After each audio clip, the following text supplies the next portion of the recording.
কাম করিলা সাধু কি কাম করিলা। আমি একদমই বাথরুম সিঙ্গার, মানে গোসল করতে করতে মানে গান গাই। বুকের মধ্যে যেমন একটা ধুকপুক ধুকপুক করতে থাকে। আমি ফেসবুকে অনেক পোস্ট পেয়েছি, আমাকে ইনবক্স করেছে। এখানে আসার পর অনেকে জানিয়েছে যে খুব ভালো লাগছে সিনেমাটা, আমাকে অনেকে খুব তাদের পছন্দ হয়েছে। আমি তো মিডিয়াতে অনেক বছর ধরেই আছি এবং টুকটাক কাজ করেছি আমি টেলিভিশনে, কিন্তু আমি সিনেমার অফার যেহেতু মানে ছোটোবেলা থেকেই পেয়েছি, আর কিন্তু করা হয়নি কারণ আমি নিজেকে ওরকম পাকাপোক্ত অভিনয় শিল্পী হিসাবে নিজেকে কখনো মানে গ্রহণ করিনি, কারণ আমি একজন নৃত্যশিল্পী ছিলাম আর টুকটাক টিভিসি নাটকের কাজ করতাম, কিন্তু বিগ স্ক্রিন এটা আমার জন্য একটা বিশাল ব্যাপার। আমার মনে হয় এখানে শিখে পড়ে আসা পাকাপোক্ত হয়ে অভিনয় করাটাই আমার কাছে মনে হয় বেটার, আর এই জন্যই আমার কাজ করা হয়নি। আর আমার ফ্যামিলি সবসময় চেতো মন পুরা দেখার পর থেকে যে আমি এরকম কাজেই আমার অভিষেক ঘটুক, কিন্তু এটা যে আসলে আমার মা বাবা প্লাস আমিও স্বপ্ন দেখেছি আর এটা যে আসলে ব্যাটে বলে মিলে যাবে এটা আমি কখনো কল্পনা করিনি। 1, 2, 3 ঢাকায় জমি জিতে নিন 100% ক্যাশব্যাক সহ 20 কোটি টাকার পুরস্কার। কিন্তু শেষমেশ এসে আমি সেলিম ভাইকে পেয়েছি, সেলিম ভাই আমাকে পেয়েছে, তারপরে আমরা কাজল রেখা করেছি। কিন্তু কাজল রেখা করতে করতে, কারণ এটা তো আমাদের একটা লং প্রসেস ছিল, প্রায় আমাকে যখন কাজল রেখা বলা হয় 2020-এ আই থিঙ্ক, সো 2020 সাল গিয়েছে, 21 সাল গিয়েছে, 22 সাল গিয়েছে, টোটাল 3 বছর ধরে আমি কাজল রেখার পিছনেই ছিলাম এবং আমি কোনো কাজ করিনি। তার মধ্যেও আমি অনেকগুলো সিনেমার অফার পেয়েছি, কিন্তু যখনই হয়তো আমার কয়েকটা স্টোরি ভালো লেগেছে বা আমি যখনই কাজ করতে চেয়েছি তখনই বলেছে যে ওটা কাজল রেখার আগে রিলিজ হয়ে যেতে পারে, কিন্তু আমি এটা আসলে কখনো চাইনি, কারণ আমি অলওয়েজ আমি মন প্রাণ থেকে চেয়েছি আমার অভিষেক কাজল রেখা দিয়েই হোক এবং সেলিম ভাইয়ের হাত ধরেই হোক, এজন্যই এতগুলো দিন ওয়েট করতে হয়েছে। আমি কাজ করি 2019 থেকে বিজ্ঞাপনে, তো আমার আসলে এর আগে সিনেমার জন্য অফার আসেও নি। সো শুরুতেই হচ্ছে গিয়ে সেদিন সেলিমের সিনেমার জন্য অডিশনে ডাকা, তো ওই জায়গা থেকে যে খুব এক্সাইটেড ছিলাম যে আচ্ছা সিনেমার অডিশনে ডাকতে আমি যাই, গিয়ে দেখি কীভাবে অডিশনটা হয়, যেহেতু এর আগে সেরকম এক্সপিরিয়েন্স ছিল না। আর সেলিম ভাইয়ের প্রতিও একটা ইচ্ছা ছিল যে যেটা আর কি মন্দিরও বললো যে মনপুর আসলে সবাই দেখেছে, ওটা আসলে ওটার কিছু গান আমার খুব প্রিয়, আমি অলওয়েজ শুনি। তো ওই জায়গা থেকে যে এই মানুষের সিনেমার অফার পেয়েছি, মানে অডিশন দিতে পারবো, এটা আমার জন্য অনেক ছিল। তো আমি যাওয়ার পরে অনেকগুলো স্টেপ শেষ করার পরে হচ্ছে আমাকে সিলেকশন করা হয়, লুক টেস্ট, রিহার্সেল, ডায়লগ পড়া, অনেক কিছু করার পরে তারপর হচ্ছে আমরা সিনেমাটা আসলে আমি সিনেমার সাথে যুক্ত হই। 1, 2, 3 ঢাকায় জমি জিতে নিন 100% ক্যাশব্যাক সহ 20 কোটি টাকার পুরস্কার। কাজল রেখা যেটা দরকার ছিল যে পান পাতা মুখ, দীঘল কালো চুল এবং খুবই বাঙালি সৌন্দর্য, ওইটা মন্দিরের আছে। আর মন্দিরের ছোটোবেলা কীরকম হতে পারে এবং সেটা সাদিয়া এমন ওভাবে কাস্ট হয়েছে।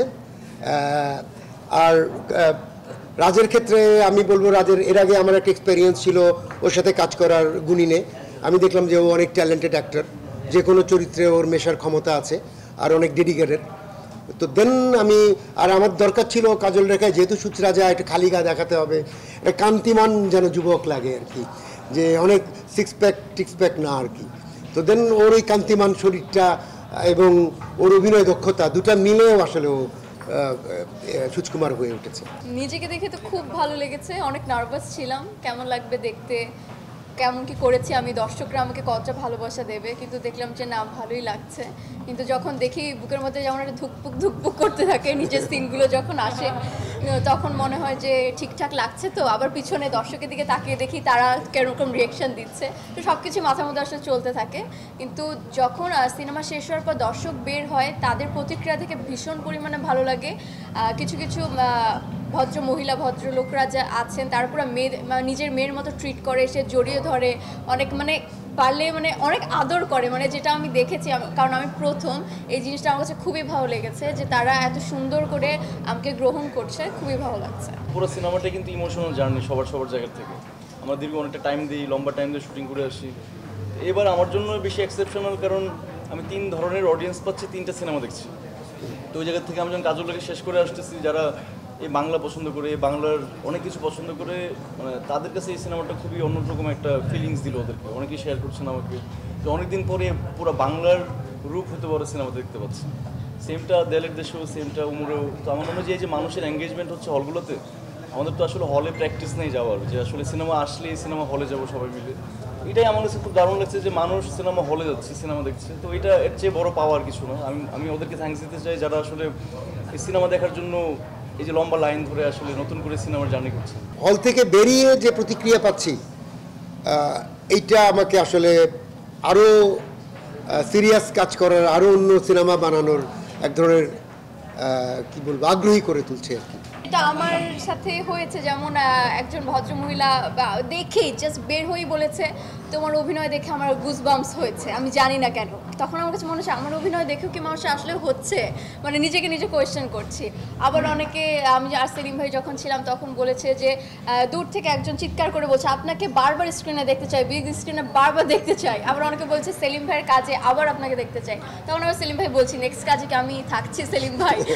সবাই যেহেতু বলছে, তো এরকম অনেকেই অনেক প্রশংসা করছে, কমপ্লিমেন্ট দিচ্ছে, আর ভীষণ পরিমাণে ভালো লাগছে। আসলে টাইমটা খুব এনজয় করছি আমি ফেসবুকে অনেক পোস্ট পেয়েছি, আমাকে ইনবক্স করেছে। এখানে আসার পর অনেকে জানিয়েছে যে তাদের খুব ভালো লাগছে সিনেমাটা, আমাকে অনেকে খুব তাদের পছন্দ হয়েছে। সো এগুলো আসলে প্রাপ্তি, ভালো লাগছে দেখতে। আর আমি সেলিম ভাইকে বলছিলাম যে আসলে ওই কিছু গানগুলো দেখে মানে মনে হচ্ছে বারবার দেখি, যদি পারতাম বারবার একদম ব্যাকওয়ার্ডসে গিয়ে আমি বারবার দেখতাম। আমি একদমই বাথরুম সিঙ্গার, মানে গোসল করতে করতে মানে গান গাই। ওকে আমার এটা সেলিম ভাই গাওয়া উচিত। কি কাম করিলা সাধু, এটা 2 লাইন গায়ে দেন। কি কাম করিলা সাধু, কি কাম করিলা